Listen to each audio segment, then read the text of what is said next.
Les premiers pas de Donald Trump sur la scène internationale, une édition spéciale sur France 24. Le président américain est arrivé en Israël où il était très attendu sur plusieurs questions notamment. Mais d'abord son séjour. Donald Trump a voulu le débuter par une visite sur plusieurs lieux saints. Alors il y a eu d'abord la visite de l'église du Saint-Sépulcre à Jérusalem et puis à quelques mètres de là, vous le voyez sur ces images en direct, Donald Trump qui s'apprête à se recueillir devant le mur des lamentations. Alors il n'a pas dérogé à la règle, le président américain, il porte une kippa. Jean-Karim Fall, c'est une image hautement symbolique puisque aucun président avant lui ne s'était prêté à cet exercice. Oui, tout à fait, vous avez raison, c'est une image très symbolique puisque c'est la première fois qu'un président américain se rend donc sur le mur des lamentations. Alors il faut savoir que les préparatifs de cette visite ont suscité une mini polémique israélo-américaine. La question étant de savoir si Donald Trump se rendrait sur le mur des lamentations, accompagné par un officiel israélien, c'est-à-dire soit le Premier ministre Benjamin Netanyahou, soit un autre ministre.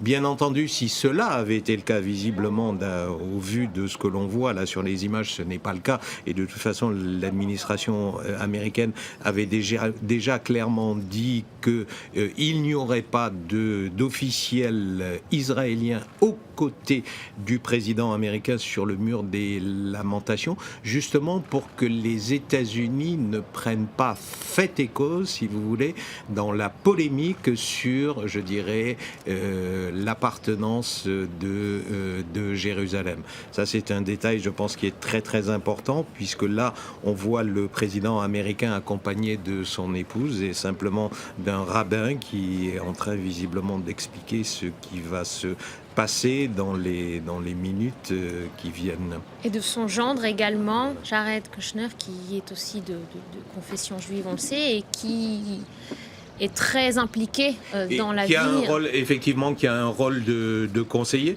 mais à noter un rôle de conseiller pour l'instant relativement discret, puisque justement dans tout ce débat sur le plan de Donald Trump pour régler le conflit israélo-palestinien, son gendre effectivement est resté à l'arrière-garde. Il s'est très peu exprimé.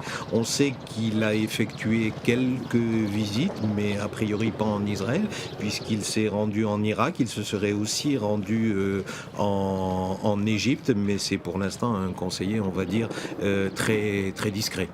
Comment expliquer que Donald Trump veuille prendre le temps de ses déplacements symboliques? Comment expliquer qu'il ne veuille pas rentrer directement dans le dialogue politique et qu'il repousse par exemple sa rencontre avec Netanyahou à ce soir? Je pense qu'il y a dans ce voyage, ne l'oublions pas, dans ce voyage du président américain, une dimension de politique intérieure.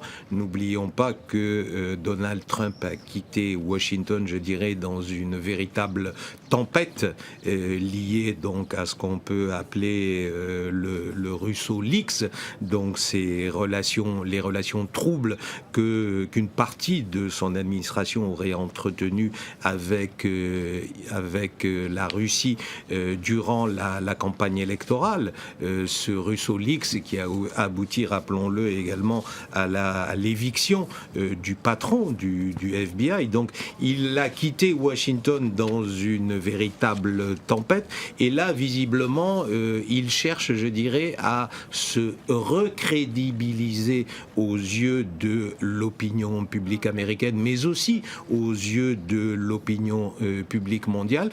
Donc pour ça, on l'avait accusé par exemple d'être un dirigeant américain hostile au monde musulman en général. Donc la première étape qu'il choisit pour sa première tournée à l'étranger, c'est l'Arabie saoudite. Donc il se rend à Riyad pour là expliquer que lui, Donald Trump, n'a absolument rien avec les musulmans. Donc il est à la recherche de symboles, de gestes, pour se redonner une dimension, pour se recrédibiliser. Et puis n'oublions pas une chose, il y a aussi, je pense, chez Donald Trump, une volonté aussi d'essayer de faire plus que son prédécesseur Barack Obama. Alors on le sait, les relations entre Barack Obama et Israël ont été très difficiles durant les 2 mandats de Barack Obama, particulièrement difficiles, je dirais, durant le dernier mandat de Barack Obama, puisqu'à la fin, je dirais, de l'ère Obama, Benjamin Netanyahou, le Premier ministre israélien, et Barack Obama ne se parlaient quasiment plus. Donc il y a aussi chez le nouveau locataire de la Maison-Blanche cette volonté aussi de montrer qu'il peut faire autre chose et mieux que son prédécesseur Barack Obama. Et il est même allé encore un petit peu plus loin dans la mesure où il s'est porté un petit peu garant d'une possible paix dans la région. Il s'est présenté en quelque sorte comme un homme providentiel. Est-ce qu'il voudrait être l'homme justement qui arriverait à ramener la paix dans la région là où Barack Obama avait échoué? Oui, mais on est effectivement, vous avez raison, on est vraiment dans la même logique. C'est un petit peu, vous savez, en ce moment, nous sommes tous un petit peu en train d'essayer de comprendre comment fonctionne l'individu Donald Trump président, puisque pour l'instant ça reste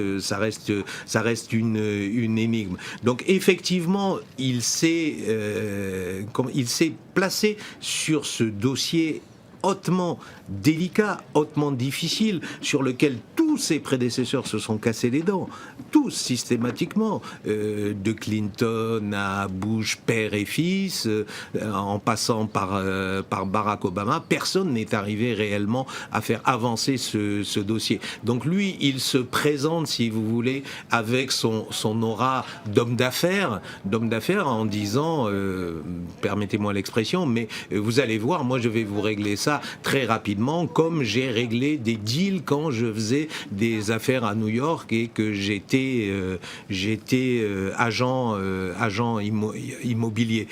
Il est dans un pragmatisme. Il est dans un pragmatisme qui malheureusement se heurte, je dirais, à la réalité des relations internationales, surtout dans cette région. Alors pour l'instant, on semble percevoir un début de stratégie du président américain qui voudrait essayer d'impliquer le monde arabe, à qui il a rendu un hommage très appuyé hier quand il était en Arabie Saoudite, essayer de les impliquer donc dans la recherche de ce consensus pour essayer d'arriver à une solution dans le conflit israélo-palestinien, mais nous en sommes pour l'instant aux prémices. Pour l'instant, nous sommes dans le registre de l'incantation, puisque pour l'instant, aucun responsable arabe, je dirais aucune puissance arabe, n'est venu au secours de Donald Trump sur ce dossier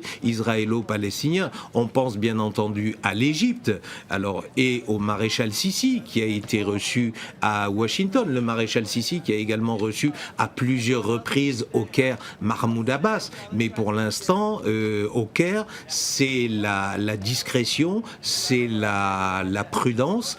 Donc on verra peut-être dans les heures qui viennent, ce soir, après l'entretien entre Donald Trump et Benjamin Netanyahou, si les choses bougent un petit peu. Mais force est de constater que pour l'instant, je crois que absolument tout le monde, observateurs, spécialistes, diplomates, tout le monde est dans l'expectative. Merci.